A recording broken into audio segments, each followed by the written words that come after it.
Welcome to the latest episode of the Shamrock. I'm Pete Sampson. On Saturday night atop Keenan Stadium following Notre Dame's 45-32 win over North Carolina, which, I mean, I don't know what it looked like on TV at home, Matt, but like it felt like Notre Dame as a program kind of just like cracked their knuckles a little bit, started to play like the team they thought they were when August started, never mind September.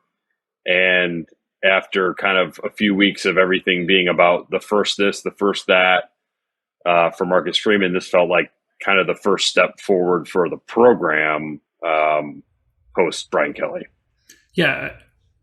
Did anyone get a chance to ask Mac Brown what the hell North Carolina did on their bye week? That was like the sloppiest, most undisciplined, worst excuse for a defense I think I've seen in however many years doing this. I mean, it was so bad. And look, credit to Notre Dame for taking advantage of it, because I'm not sure Notre Dame of 2 or 3 weeks ago could do what they did today. No. But to your point, I mean, definitely with all the post-game comments, Marcus Freeman, I'm really happy with where this team is progressing. Is it a football team that's getting better? It is. We're playing better. We're practicing better. He talked a lot about like this looking like what you hope Notre Dame football as a brand, so to speak, can be about. Running the football behind a strong offensive line. Drew Pyne had a lot to say about that offensive line. I mean, there's a lot to pick apart with this box score, just as far as firsts and comparisons to the first 3 outings. I mean, you had a couple in-game tweets. I mean, chunk plays, I think they finished with 23 plays of 10 or more yards after having 25 total over the first 3 games of the season. Again, I think Carolina's defense had something to do with that. But Notre Dame was humming. I mean, if not for the fumble at the end, the window dressing on this one does not exist. And this is 26 game, right, in favor of Notre Dame. And by the way, I don't know if you saw it on TV, like that was just a really good defensive play. Like watching it live, like I'm like, oh man, Audric Esme just coughed it up right in the end zone. I was like, no, like the defender flipped him well. The other guy was there to punch it out. Not a whole lot you can do about that, but definitely like it felt like. All right, we're back to normal now. Like, you know what I mean? Yes. Like, oh, yes. Like, this is what it looked like when Notre Dame played Carolina 2 years ago. And both teams were much better than they are now. But that was a big question mark game back in 2020, coming after, I think, the Clemson game. And Notre Dame physically manhandled that team. And they physically manhandled this team. I mean, they ran the ball for 287 yards. Yep. They had 353 total rushing yards on the season entering today. They had 24 points in the first half. They had 24 points as a season high for a game last week against Marshall. It was definitely a game where I wouldn't say they're coming out party, but like I think it was very necessary, one, to put proof behind Marcus Freeman's words, both to us publicly and presumably to his team privately, about what we need to look like in order to succeed, regardless of the results. It gives him some credibility as far as having the result and the victory and the dominant victory to show that to his team and to show it to them going into a bye week where, look, bye week's the best thing in the world if you're coming off a win. It's probably the worst thing in the world if you're coming off a loss. And you've got a really tough opponent coming out on the other side of that. And BYU and 2-2 just looks so much better than 1-3. I mean, there's just no way around that. But the way they did it today, definitely encouraging if you're a Notre Dame fan. Yeah, because, I mean, so much of this season, I think when Tyler Buchner goes down and you see the way Drew Pyne played last week in totality, like, if the second half was as good as it was going to get, that's not really a brand of football that I think people want to watch for 2 months. Today, 576 total yards. I'm recording this podcast. I'm in the Notre Dame coach's box where Tommy Rees called the game and felt so good about himself, he just left his credential on the floor here. So that's a souvenir for somebody in the press box listening to one half of this podcast. Like, if this is like, if you can get this level of Drew Pyne play moving forward, like, then I think you stop looking at Notre Dame's season of like, damn, how are they going to get to 6 wins? And start thinking about it like, all right, Notre Dame, 8 wins. Could they be better than that? Could you still build off of the season, even if your sort of quarterback of the future isn't part of the solution? Throwing the ball downfield to Lorenzo Styles. I mean, Logan Diggs, like, I was all for like them focusing on Chris Tyree and Audric Estime and like not going back to Logan Diggs for a minute. And Logan Diggs, like, one, great play calls by Tommy Rees. If you're uncovered by like 20 yards, that's on the offensive coordinator. But Logan Diggs also had some nice runs where he got to the outside, was productive, was more than just his two big receptions. So you get three backs who can give you something. Audric Estime is just like a rhinoceros, up the middle. Chris Tyree is showing like a burst and acceleration that he showed in high school and a toughness that I'm not sure that he had until this year. Like, they've got running backs who are now creating on top of what the offensive line is already creating for them. And I mean, damn, like, we saw some of that from Tyree and Estime last week, but that's sort of about it. Now to have the line playing well and three backs playing well, in addition to Mayer, then I think you can sort of get away with the receivers just being complementary pieces. Before you couldn't, because if you can't run the ball, you need your receivers to step up. That wasn't happening. Now you can run the ball and the receivers can sort of chip in where, in play action situations like Lorenzo Styles did. That works. That's sustainable and attractive offense, which I wasn't sure Notre Dame was going to get to with Drew Pyne after last week. Yeah, if you tweeted that credential 2 weeks ago, fans would have asked you to burn it. Now you could probably sell it on eBay and make yourself a nice chunk of change. I did find it noteworthy watching the game. Tyler Buckner's in that box with him. That's good. Like, he's like he took his credential. I don't see a Tyler Buckner credential here. That's too bad. But I mean, that's got to be good. And this is me like reading too much into it, of course. But what's more fun, being on the sideline with your college boys or being in a tight press box where Pete's going to record a podcast post game? Like, one's more fun than the other, but the other one you're probably going to learn a lot more about what it is you'll actually be doing when you get healthy next year. And it's not podcasting. It's not podcasting. No, it's not. Very lucrative business. But who knew Mac Brown had so much Tommy Reese in him, right? Yeah. During that rant. By the way, much earned rant, I should say. The officiating on both sides was garbage, in my opinion.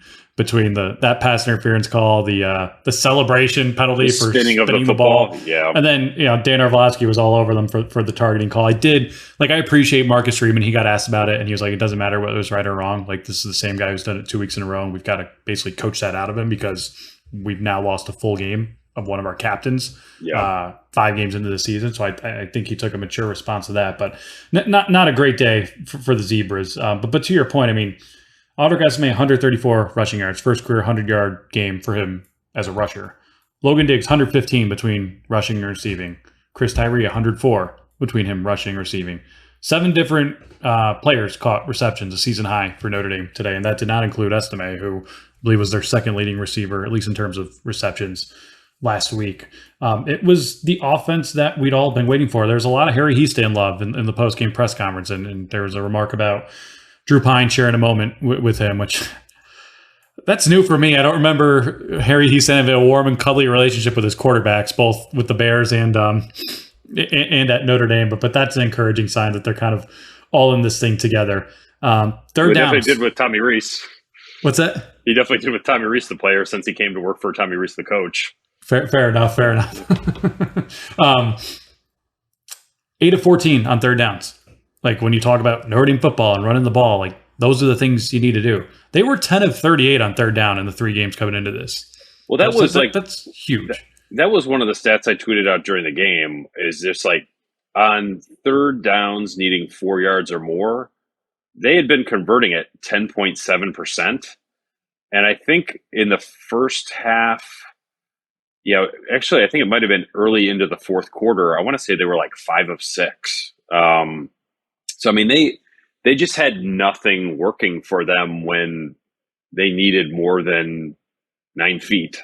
And today, to be able to get on the flat, like, I love I think it was a 3rd and 1 call where they had been pounding up the middle, and then they gave it to Logan Diggs, who had like a 9-yard run to the right around Blake Fisher. I don't know if Tosh Baker was in the game at that point, but Blake Fisher poked in the eye, head injury.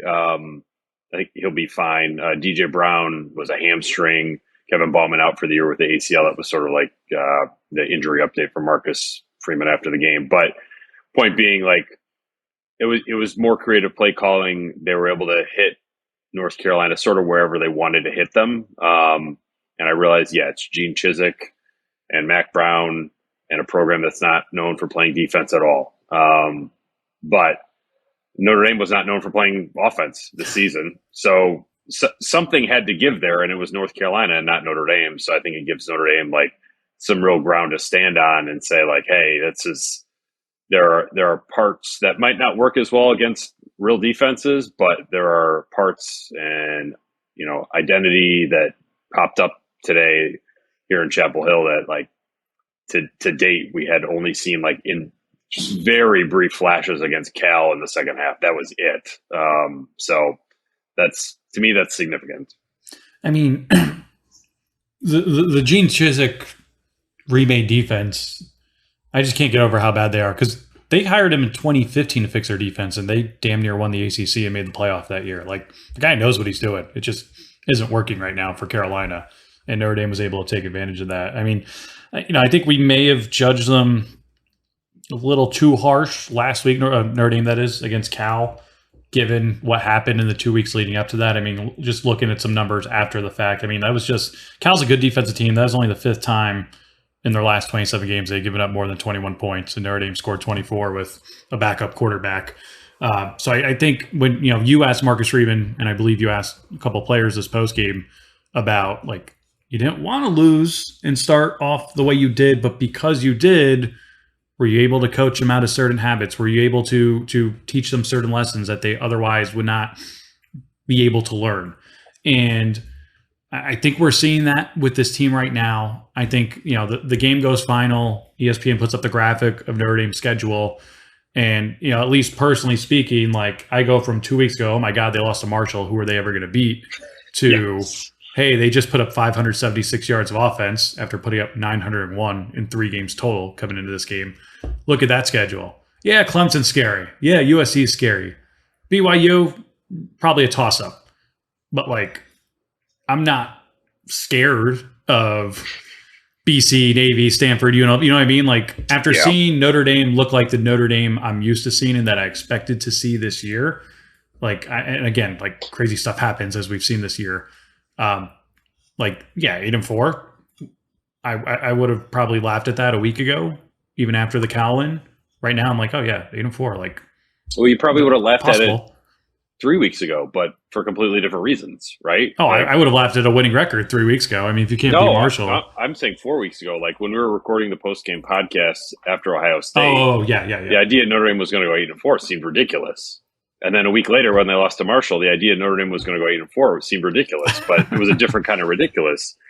And now it just feels like, I think I said this at the top of the podcast, like there was so much energy and oxygen spent on the first win. When is it going to come?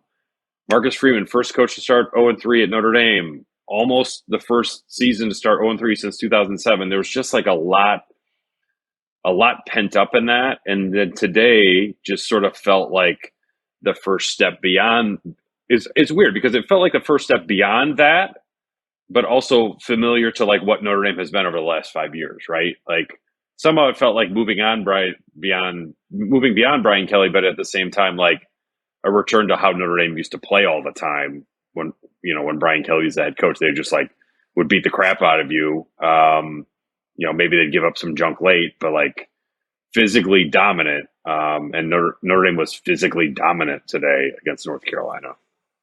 Yeah, without a doubt. I mean, Tommy Rees is trending again today, but for far different reasons than why he was trending a week ago at this time. They ran 85 plays, and they probably could have run more. And again, their season high was 75 2 weeks ago against Marshall. I mean, they had 48 plays against Ohio State, who, by the way, is about to go up 21-0 on Wisconsin 10 minutes in. And that's a really good Wisconsin defense, or so we were led to believe. So holding Ohio State to 21 points in the opener will look better and better in retrospect. If CJ Stroud doesn't win the Heisman, you can blame Notre Dame for that because they really screwed up his numbers with the way they played. And there's a Buckeye touchdown right there as we speak.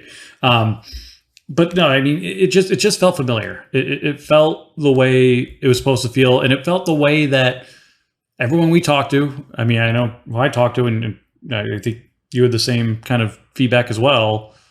This was the vision Marcus Freeman had, Tommy Rees had, albeit with a different quarterback, of how Notre Dame was supposed to play football. It's college football season, which means you need SLING TV, where you can watch unbeatable college football coverage starting at $35 a month. Get everything you love about college football, like rivalries, marching bands, bowl games, conference power rankings, all of it with Sling. Plus, Sling has all the big games on the biggest channels like ESPN, ESPN2, ESPN3, SEC Network, ACC Network, Fox, and the Big Ten Network, all for the best price. And the best part is, getting Sling is easy. It's easy to set up and even easier to use. You can stream on any device and record up to 50 hours with included DVR space. Plus, you won't get locked into a long-term contract. So if you're looking for the perfect place to spend your Saturdays, you need to take a look at Sling, where you can get everything you love about college football for the best price. Check out sling.com for special offers. Sling, the live TV you love for a price you'll love. Try us today. You know, we can get to the defense. I didn't think they were great, but Carolina, for as bad as they are on defense, is a hell of an offense. I mean, they were putting video game-like numbers up coming into this game. Now, their competition wasn't all that great at all. But Drake May's a hell of a passer. Phil Longo's a hell of a play caller. They've got some weapons at receiver that Notre Dame could really use right now, or at least later on in this season. And I thought the defense, I'm surprised they only got that one turnover and that it came off essentially a late,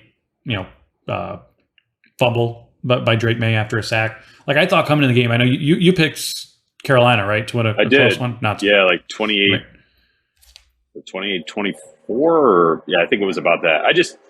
I thought North Carolina would win a game that was in the style of how Notre Dame wanted to play it, when in fact what happened was Notre Dame won a game in the style that North Carolina wanted to play it. So it's like Notre Dame dictated the pace of play, but they stole North Carolina's pace. And North Carolina, suddenly they couldn't keep up, which, when the game was 14-14, it felt maybe it was a good first half, yeah. Yeah, it felt like a little bit more back and forth, a little bit more I thought Notre Dame looked better. It wasn't a situation where I thought that they weren't going to be able to keep up either. And I think that's another thing to throw into this sort of growth mindset category is I thought that the way Marcus Freeman and Tommy Rees managed the end of the first half and the beginning of the second was really well done. Mm-hmm.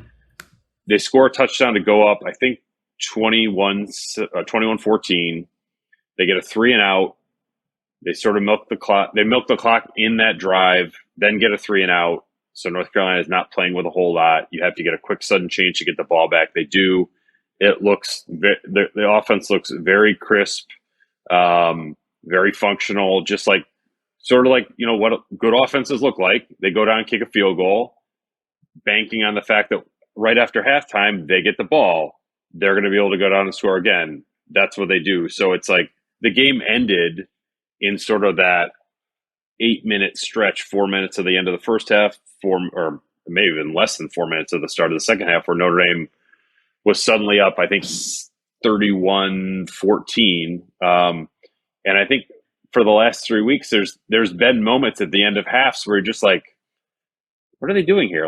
Why don't they take a shot against Cal? Or why are they running out the clock at Ohio State? There was Lindsey's drop, or did they take Marshall. a timeout? Yeah, they took the timeout at Ohio State, which didn't make any sense. And missed Lindsey again, or Lindsey missed the exactly. So, but today it felt like the plan worked and it was well executed.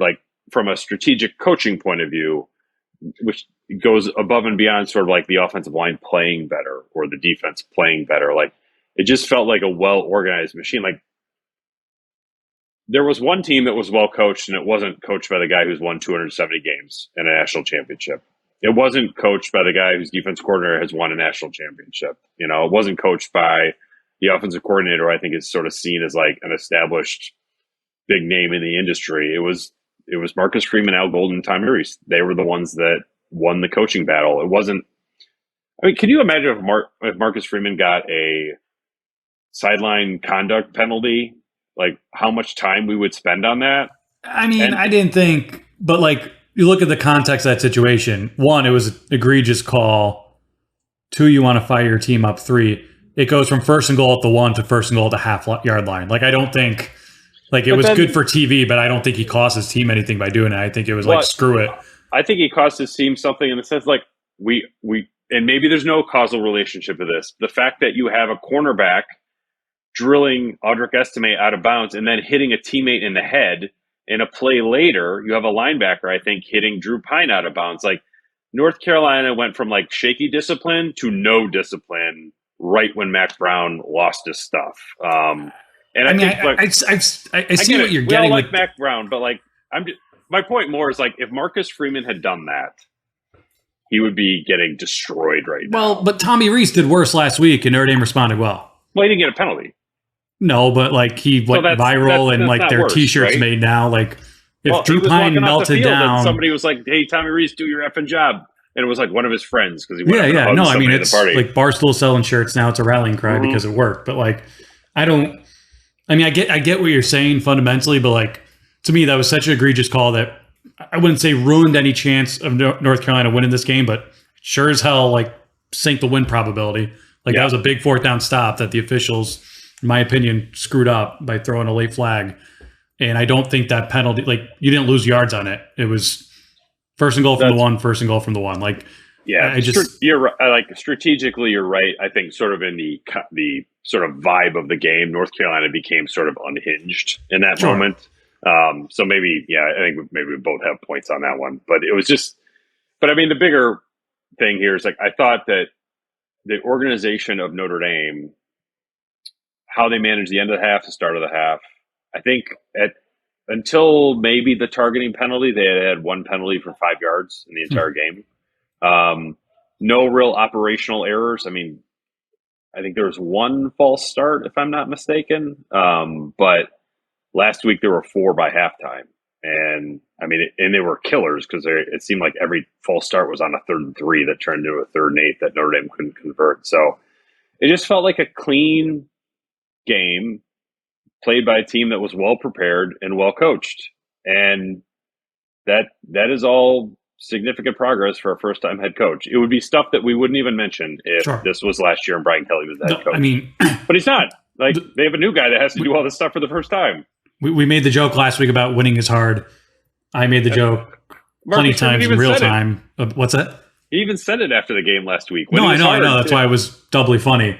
But like I even remember saying multiple times on this podcast, like anytime Notre Dame would beat a Georgia Tech or a Navy, I'm like, at some point they've got to get bored of this, right? Like just beating up. Like it takes like I don't know what Brian Kelly's secret sauce is, but to get them to consistently play at or near their peak for games that like as podcasters we probably don't get as juiced up for as say Clemson or USC.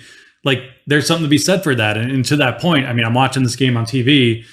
And 4th and 2 from the 22, they kick a field goal to go up 24-14 with 23 seconds left in the first half. And like just my gut instinct, independent of like the bigger pictures, 4th and 2, go for it. You're running the ball, like end the game.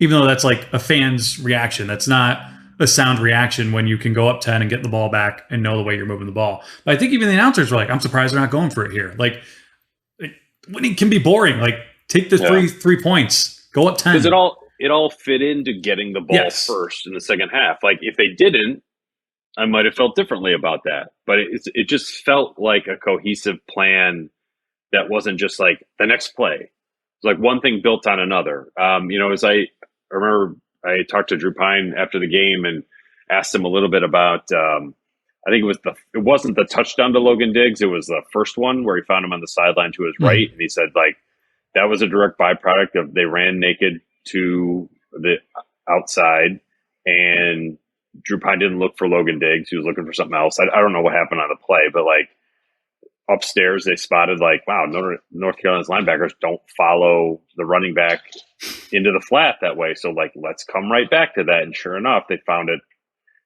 They hit it for a wide open, like explosive play. Like it was just like very well done across the board from a coaching point of view, where they forced North Carolina into some mistakes, and they took advantage of the crap North Carolina puts out there defensively too. Like they made North Carolina pay for some of their own like nonsense on that side of the ball. And that's like, I think there were some people on Twitter who'd be like, well, Notre Dame should have done this. It was North Carolina. Well, yeah, I guess you could say that, but after the last they weren't doing it against Marshall. Over the last 3 weeks, can you sit there and say Notre Dame should do anything against anybody offensively? I'm not so sure. So yeah, they took advantage of hot mess that North Carolina is defensively, but you got to have a sound offensive game plan. It's got to be well run and well executed to take advantage of that. Otherwise, you're just hoping. And it didn't feel like Notre Dame came into this game hoping that they were going to move the ball in North Carolina. They came into this game expecting they were going to move the ball in North Carolina, believing they were going to move the ball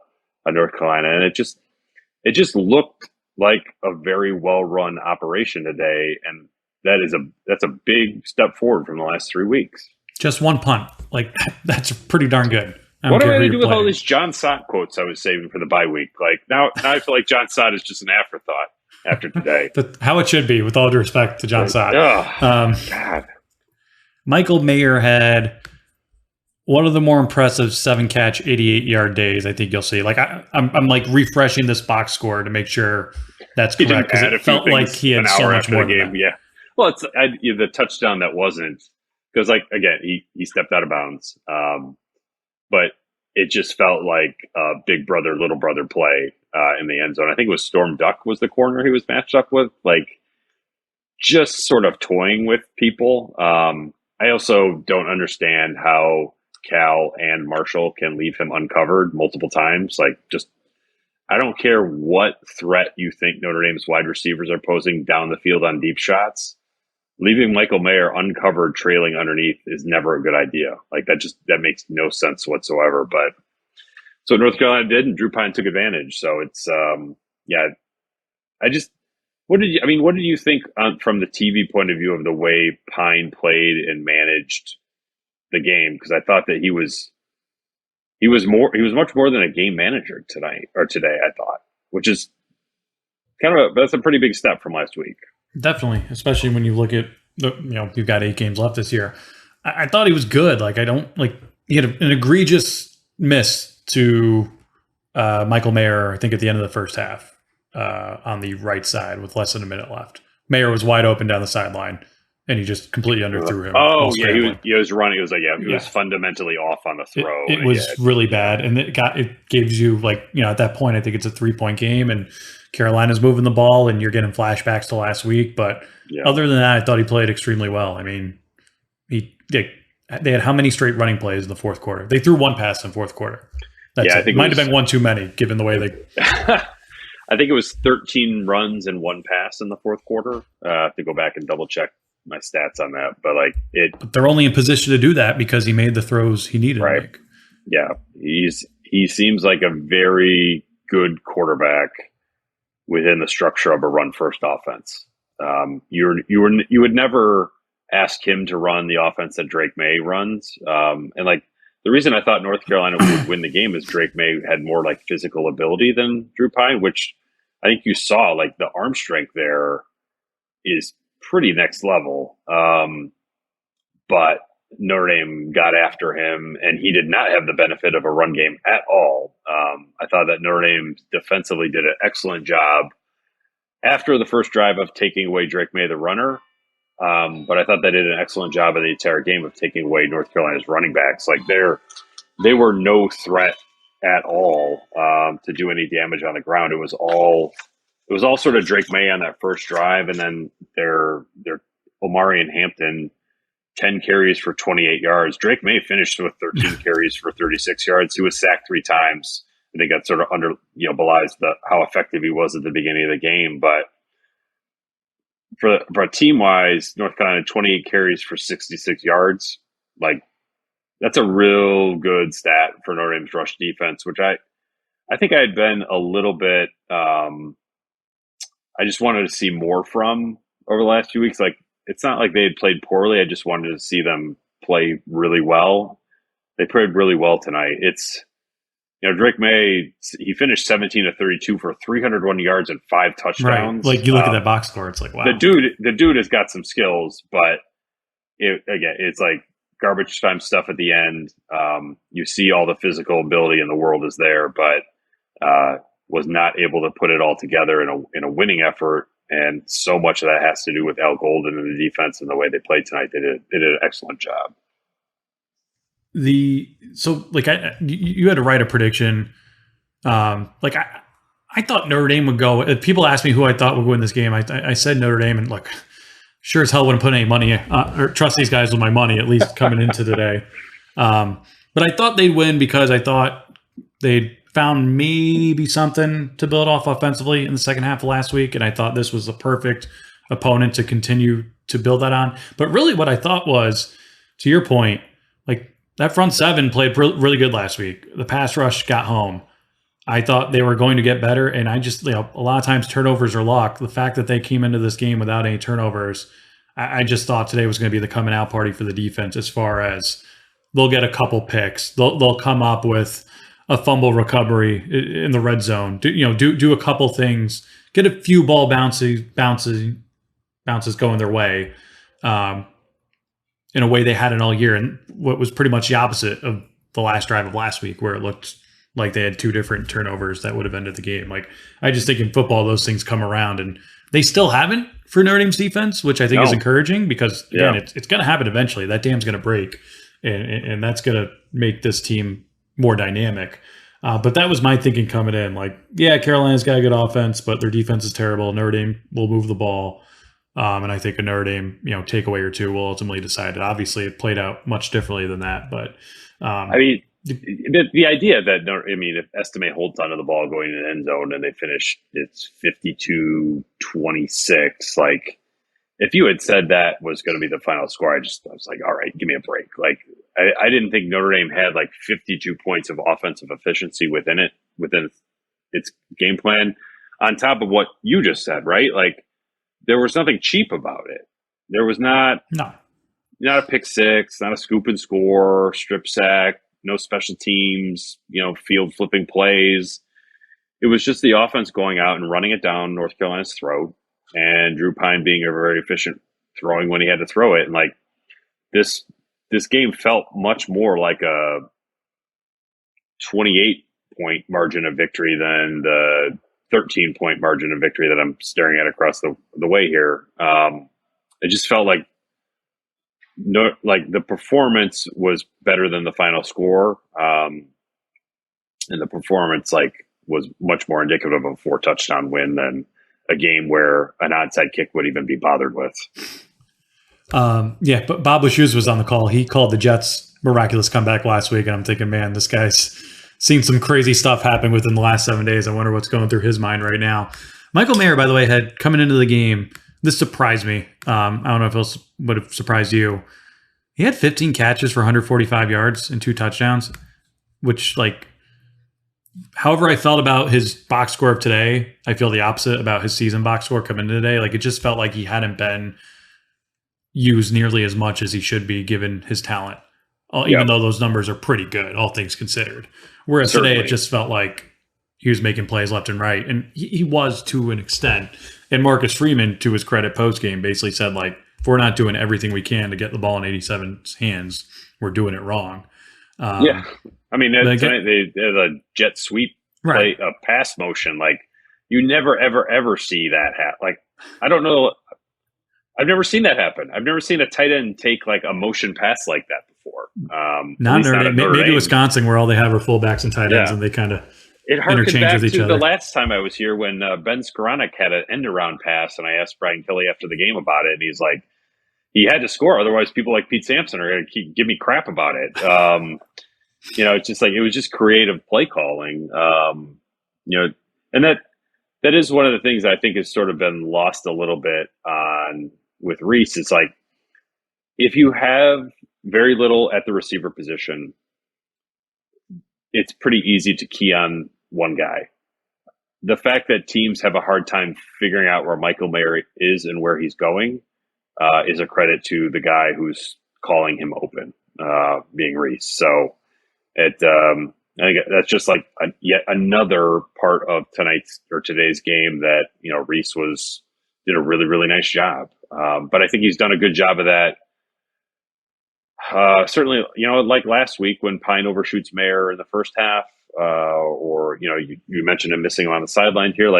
The guy is getting open, in part because he's a really good route runner, but also in part because Reese has been able to scheme him open as well, and that's been impressive to watch.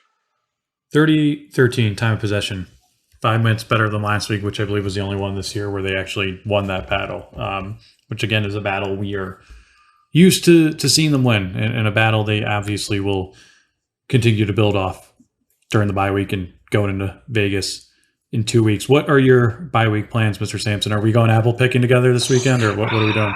Well, I'm going to go to a youth soccer game next Saturday. I had to miss Tate's game today, so I'll enjoy that. Maybe an apple would be picked. Some cider purchased. It'll be October 1st. A bonfire in the backyard. I think all those things are in play. So I expect it. I think probably some football to be watched too, because I have not watched a whole lot of college football outside of the teams that I cover. And when you send your Heisman straw poll reminders at 2:30 in the morning, I'm always like, God, Matt, I haven't watched any of these. Put Michael Penix first. That was perfectly fine after the performance. Okay, thank you. May have to stick with that depending on how Washington does tonight. So it's I think it's be probably watching a little college football on my couch, sitting in my backyard in front of a bonfire, maybe some apple cider, maybe something a little bit stronger mixed in with it. Who knows? I mean, the world is my oyster next Saturday. And you got to recharge before you go to Vegas. I mean, you can't go into Vegas tired. That part is absolutely true. It's funny you say all that about Heisman right now. As I watched Ohio State 28-0 early in the second quarter, and they're showing poor Jackson Smith and Jigba and street clothes on the sideline. They keep showing replays of the Brandon Joseph hit that basically is the reason he still hasn't played full strength yet. Another Heisman candidate on Ohio State that can thank Notre Dame when he doesn't win it later this year for far different reasons. But this was the first day. I've been on the road more than you because I did a week 0 game in Champaign, and I don't live in South Bend, so I actually have to drive an hour and a half or so each way when I go to those games. So I will say, nothing compares to being in the game day environment.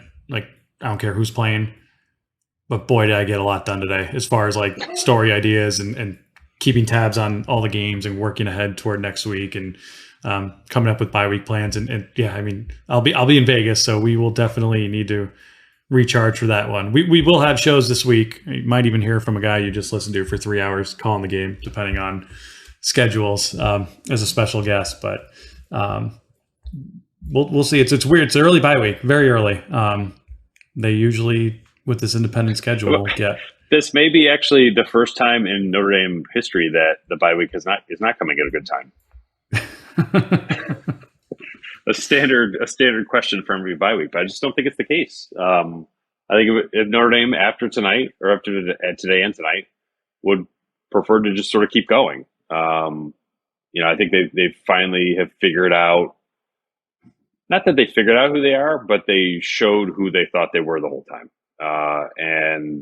But you got, eventually, if you keep missing that, if you keep misfiring, then you have to, you stop believing that's who you are. But I think after tonight, that belief gets reinforced.